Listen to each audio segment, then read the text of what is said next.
Good evening, everybody. Hear me okay? That's good? Thank you. I have the pleasure of talking a little bit about Challenger. And I don't know if you remember when you were kids and you went to a circus and you went on a Ferris wheel and that really cool feeling you had doing that.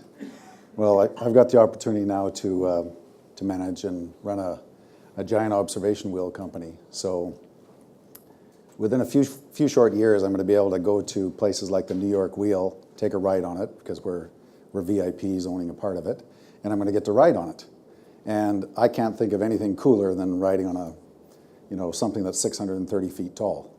So I've got a real cool job, and I get to talk a little bit about our company. So I'll jump into this and give you some background.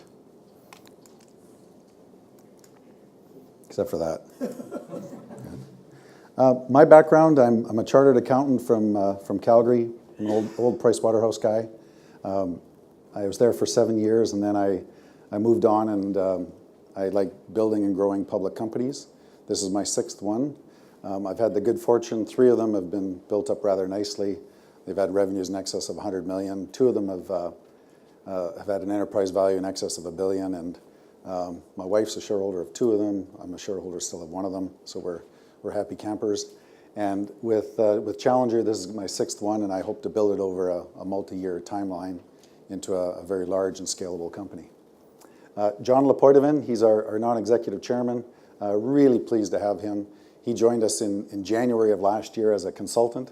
He's got experience in the consumer markets at BDO. John just joined our board a couple months ago, and he's got tremendous experience in the UK markets. If you look at the 4 companies he's involved with, you may know some of them: SafeCharge International, Stride Gaming, Market Tech, and International Public Partnerships. The smallest company there is about 100 million market cap. The biggest is about 800 million. So we're currently at 4 or 5 million. So we really appreciate John's contributions and his experience. Marcus Kamesis is our CFO. He's based in Zurich, ex-banker at UBS. He looks after all of our financial stuff. He's a great CFO for us. Garrett Reeder, he's got tremendous experience in the telecom and IT side. He's run companies way larger than me. He has employees in the thousands, and he's run companies with billions in revenue. Rich Marin, he joined us just recently. We're extremely pleased and proud to have him on our board. He's the CEO of the New York Wheel. He's ex-Wall Street banker for 37 years. Single-handedly was responsible for raising about $500 million US in funding for the New York Wheel. So proud to have those guys on board with me. Before we jump into Challenger a bit, I want to talk a little bit more about the people side of it. Heel Smeets is one of our key guys in a company that we own. Heel was the project manager for the London Eye. He was the guy that helped design the wheel and the drive system for the London Eye. So only one person in the world can say that, and he can. So that's why my job's kind of fun, working with an engineer like that. And his colleague, Leon, is based in Dubai, and Leon's been working on offshore oil and gas platforms, and he's been heavily involved with project management for the Dubai Eye and the New York Wheel. Challenger, what we're about, we've got sort of 5 elements to it.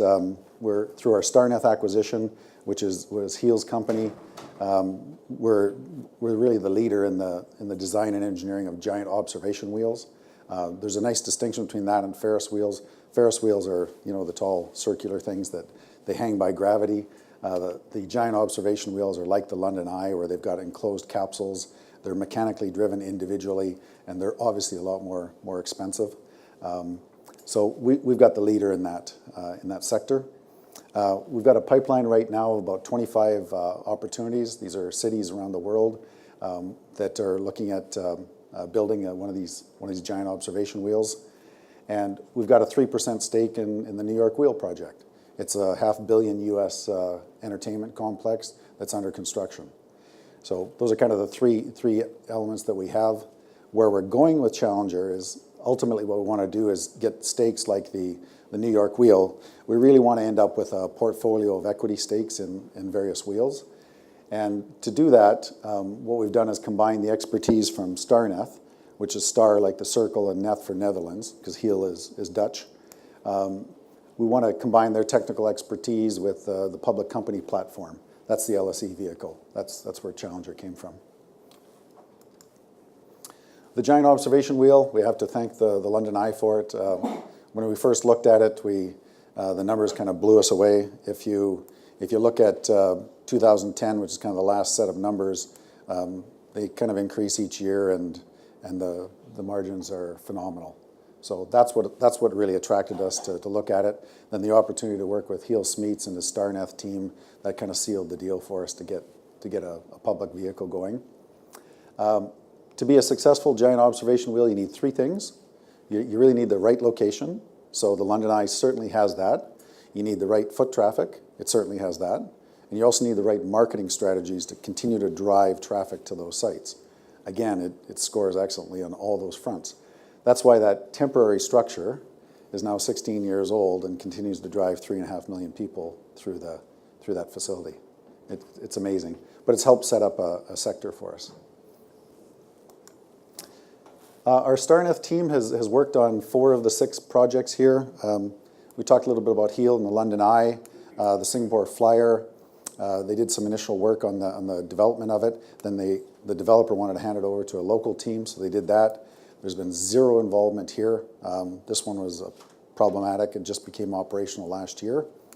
And they're heavily involved in the Las Vegas high roller as well, too. They secured the initial design and engineering contract for the Dubai Eye. That was 2013 and 14. That's now done. And the work is ongoing and winding down for the New York wheel. They secured the design and engineering contract for that. And it's under construction. So as you can imagine, the design work should be more front-loaded than back-loaded.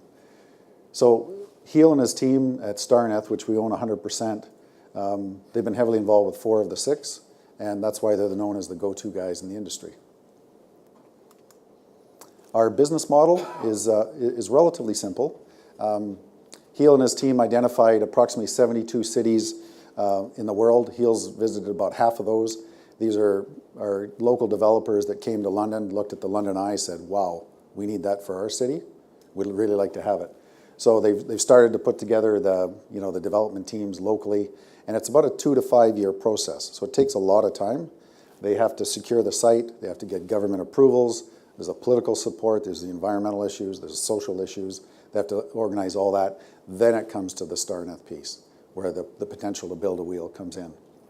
On the development side, we've got a pipeline of the 25, and what Starneth is going to do is become the project manager for these projects.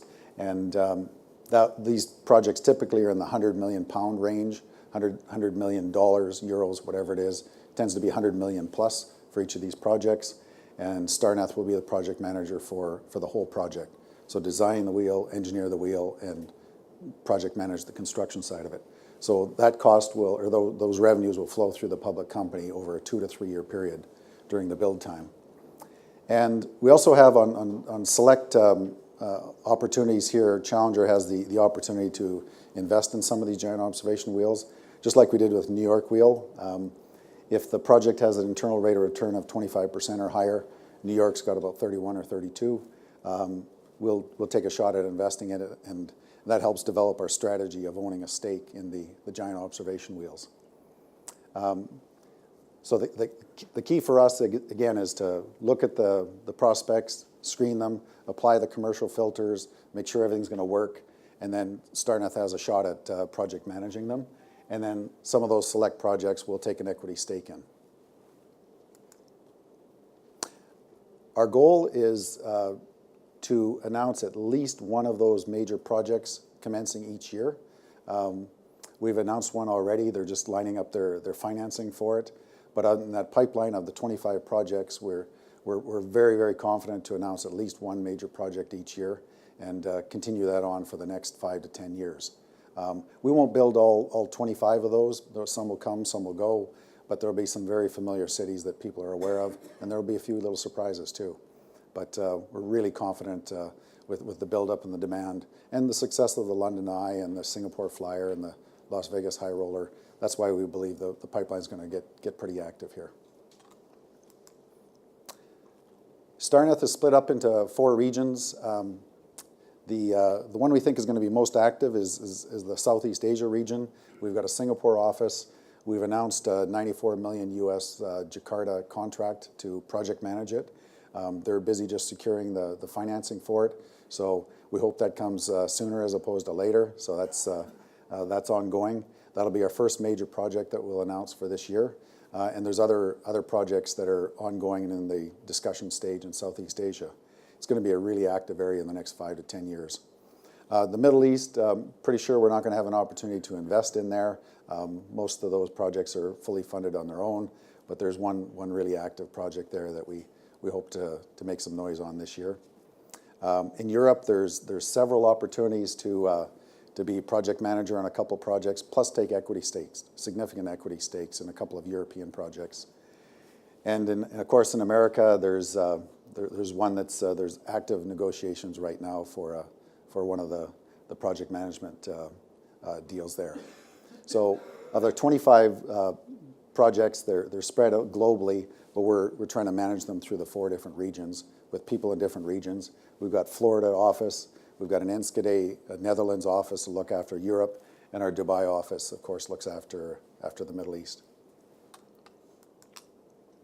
The New York Wheel, it's a pretty cool project. It's $500 million in total. The wheel is only about 1/3 of that cost. It's an entire complex. I'll talk a little bit about the split here in a minute, but we have a 3% equity stake in the whole complex, not just the wheel. To look at London, kind of to compare it to New York a little bit, you get about 29 million visitors to London every year, and various spends, and ultimately 3.5 million people go to the London Eye. In New York, you've got about 56 million people come annually, and typically between 4 and 6 million people visit the various sites. So the New York Wheel people have forecast 3.5 million visitors to the wheel. That produces a really substantial revenue and cash flow number. And we just looked at that and we just thought, in comparison, it looks fairly conservative and realistic. So we're pretty comfortable with their numbers. And their internal projections are higher than that. The New York Wheel is being built on Staten Island. I don't know if anybody's ever taken the ferry to Staten Island, but it's just on the southern end of Manhattan. It's a 22-minute free ferry ride. It goes straight out to Staten Island and back. You pass the Statue of Liberty. 3 million tourists take it each year today, and there's 22 million commuters for business, people that work in Manhattan that take that. So pretty certain that now people are going to have something to actually go see when they take the Staten Island ferry. There's also a deal in place where 1.5 million tourists that take a water taxi are going to stop by the wheel. So as soon as it's operational, that's going to happen as well. And some of the other 12 million tourists that travel on the New York waterways will certainly stop by and visit as well too.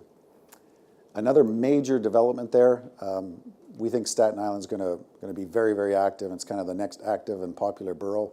There's a $400 million US outdoor shopping mall that's being built there, 100 brand name stores, scheduled to be open in late 2017. They love the idea of the wheel being beside them because they think a lot of people coming to the wheel are going to go to the shopping, and presumably some of their 6 million people that come for shopping are going to come over to the wheel. So we think there's some really nice synergies between the two pieces. We ran some numbers just to see what the break-even would be on the project, just to do a quick check. This business typically has a very low fixed cost. So typically, once you exceed that, then you make a lot of money, like the London Eye has. Excuse me. And if there's 1 million visitors, that's the break-even point for these projects, or for this project in particular. The New York Wheel itself, the layout, there's 4 main components. It's on 8 acres of land, so it's right there. Here's actually the ferry terminal where you land.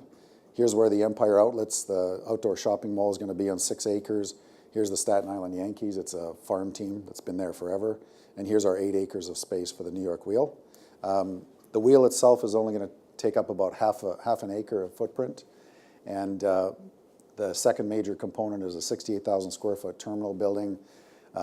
That's going to have the ticketing, the 4D theaters, the pubs, the restaurants, those sorts of things.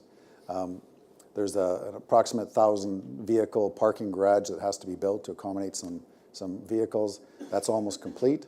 And then there's going to be a large green roof on top of the building just below the wheel. So as you turn on the wheel, you're going to be able to look down on a green space, and it's going to be used for outdoor weddings, festivals, things like that, especially on summer nights. The wheel itself is about 50% larger than the London Eye. The London Eye is about 400 feet, 135 meters. The New York Wheel is going to be 191 meters, or about 630 feet. So going to be some great views from up there. The $478 million that Rich Marin has raised to date, there's $195 million of senior debt. That's going to get paid from operating cash flow once it's operational. That'll take about 2.5 years to pay off. There's some immigrant loan money at 2.75% that was secured as well too. Rich secured that. And then here's the equity in the project, $111 million, and we have $4 million of that. That's where our 3% stake comes from. Wish we owned more, but 3% is still a pretty good number for us. Just a little idea on the timeline. These projects take a long time to develop. This one was 5 years. Started in 2010, 2011, they got the site going. The original sponsors started to put money in a year or two later. Former Mayor Bloomberg, he put his political weight behind it. That's the only way it got through New York City Council. And then since then, they put the debt and the equity in place. And in May of 2015, they closed their final funding round. That's when we participated. And then construction started. And to date, they've spent about $200 million of the 478, and it's scheduled to open in Q3 of 2017. And these things typically, if you can imagine, once they open up, they're profitable in that first month. So cash flow is significant. So what we're about, and why people have liked us so far, is some of the feedback we've gotten. They like the idea that we own Starneth. So we've got the go-to guys for the design and engineer of these wheels. If you want to build one of these, you call up Heel Smeets in the Netherlands, because he's the guy that knows how to do it. He's done it, and he can prove it. We have a pipeline there of about 25 projects that we're actively working on and developing, and we're extremely confident of announcing at least one of those each year. And we also have our strategic 3% equity stake in that $500 million US project, the New York Wheel. So that leads us into where we want to go, which is those equity stakes. We want to build a portfolio of equity stakes in these giant observation wheels. So short and near term, we're going to get some very strong revenues and cash flows from project managing the construction of these giant observation wheels. Longer term, we'll get the cash flow coming back into the public company from those equity stakes. It's the dividends coming back in that we can see a long-term annuity. The New York Wheel's been designed to last for 50 plus years, so we're going to get a 3% dividend of whatever that cash flow is for at least the next 50 years. And that's what we'd like to repeat in other places as well.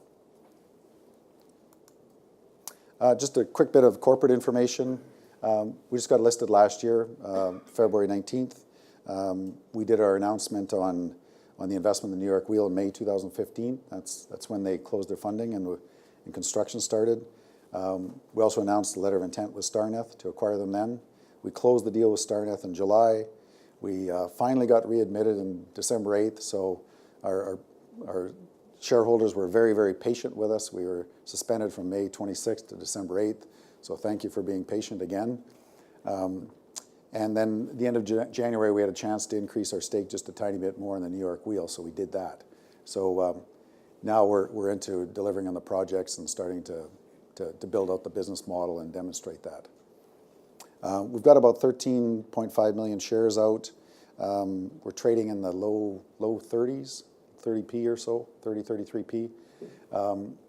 We're pretty comfortable with that. When we were suspended from trading on May 26th and we're just a cash shell, we're trading at 38p. So we're quite comfortable where we are, and hopefully there's a bit more to come. That's it. If my time is good. Yeah. Sir? Questions, anybody? Gentleman down here. Can I ask you about competition? You mentioned that your team weren't involved in the Melbourne wheel. That's correct. Presumably, whoever built that may be a potential competitor for the other 72 sites around the world that might want wheels? Well, not based on the technical performance and the operational problems that they have.